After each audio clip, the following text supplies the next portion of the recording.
Social studies methods. There were 6 key methods that I chose. It's probably hard to see my poster, but I picked these 6 because I have them put in top 3, 3 on the top and 3 on the bottom because they kind of and I put it to where they can interweave together because you can use them together or back to back, and they kind of can be tied in together. And I'll explain what I mean by that. So we have the a project based, and I've used this in my classroom method, and this is great for social studies, especially when having kids like construct their own timeline, or we did BioCubes projects. But there's a lot of self-monitoring that goes into this, concrete thinking. They're learning how to learn by gathering all the information and showing it that they're actually learning how to learn. And it should not be. I made a mistake of making a project. It was too difficult and it didn't meet the needs for all my learners in the classroom. So you want to make sure that your project meets all the needs of the learners and it is not difficult, or there's some accommodations if needed to be made for each learning ability in your classroom. So the second one I chose is inquiry, because inquiry, once you do some inquiry, that can tie into your project-based learning. Inquiry, it's going to enhance, or it's going to bring out that divergent thinking. It's going to generate enthusiasm as students. I've also seen this as my students begin to learn things on their own. There's this natural excitement when you learn something new, and that is captured in the inquiry based. So it generates enthusiasm, and then there's an emphasis because there's some higher level thinking. So higher level or higher ordered thinking is inquiring, because you're also, the students are reflecting on what they already know, but they are inquiring new knowledge and trying to figure out where it goes and how to just assimilate that. And then the one that I also tied into this too is question answer. And this could be a starter into inquiry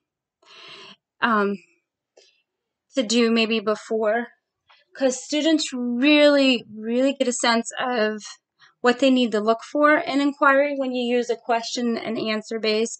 And this is basically when you test the extent of the student's knowledge. So I want to test the extent of maybe what my student's going to be for the next project to turn into the inquiry. I'm gonna this model can be exhausting because it is both very active. The teacher's active, the student's replying, the teacher's asking questions. So it's both back and forth. There's a lot of activity between both the student and teacher. It is different from lecturing. And you have to be, with this one, you have to be very clear and concise. And you don't know you don't want to be unambiguous. You want to be very clear and concise, and you don't want there to be any questions about what you're asking.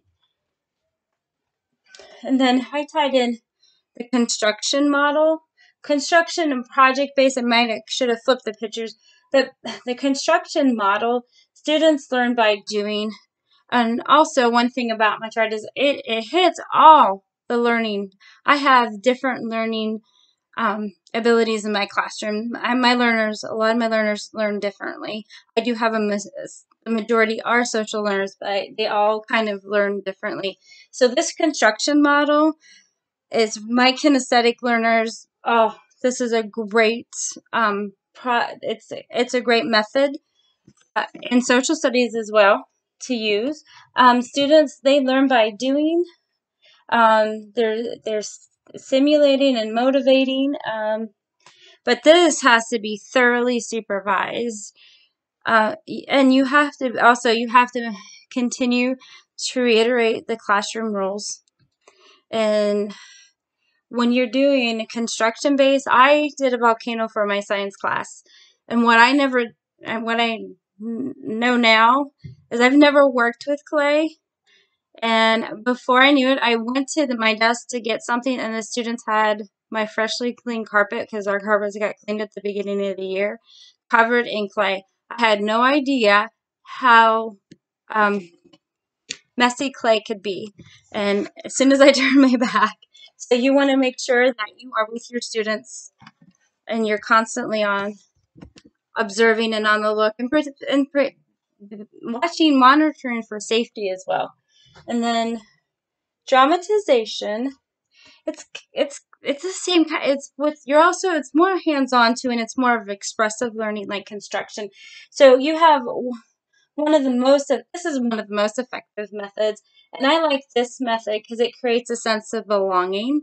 My students had to be historical figures. I believe it was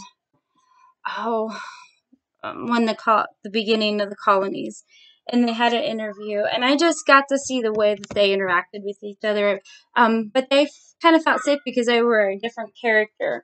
So they were able to express themselves, and some personalities that I have not seen throughout the year actually came out. So that's a really cool method. And again, you have to, as the kids are practicing, you're doing a lot of observing, and you're doing a lot of facilitating with the dramatization. Discussion, one of my favorites is discussion. A lot of times I use an icebreaker for my discussions, but and this can tie into these three down here: construction, dramatization, and discussion. Those are students are doing, and sometimes you're just more of a facilitator. Students are going to be more active in discussion when they're discussing things amongst themselves. But this has to be deliberately planned. I have tried to do class discussions, and simulate them, and not with proper planning, and it did not turn out the way I wanted. And I think there was a little bit more confusion than I would have liked with this. And when you were doing the discussion, I'm looking for the higher order thinking. I'm really looking for them to reflect on the knowledge that they know, like in question answer. And maybe considering the knowledge from another student and reflecting, maybe learning something from another student, or them having the ability to teach another student something, or have them look at their point of view. I really enjoy discussion.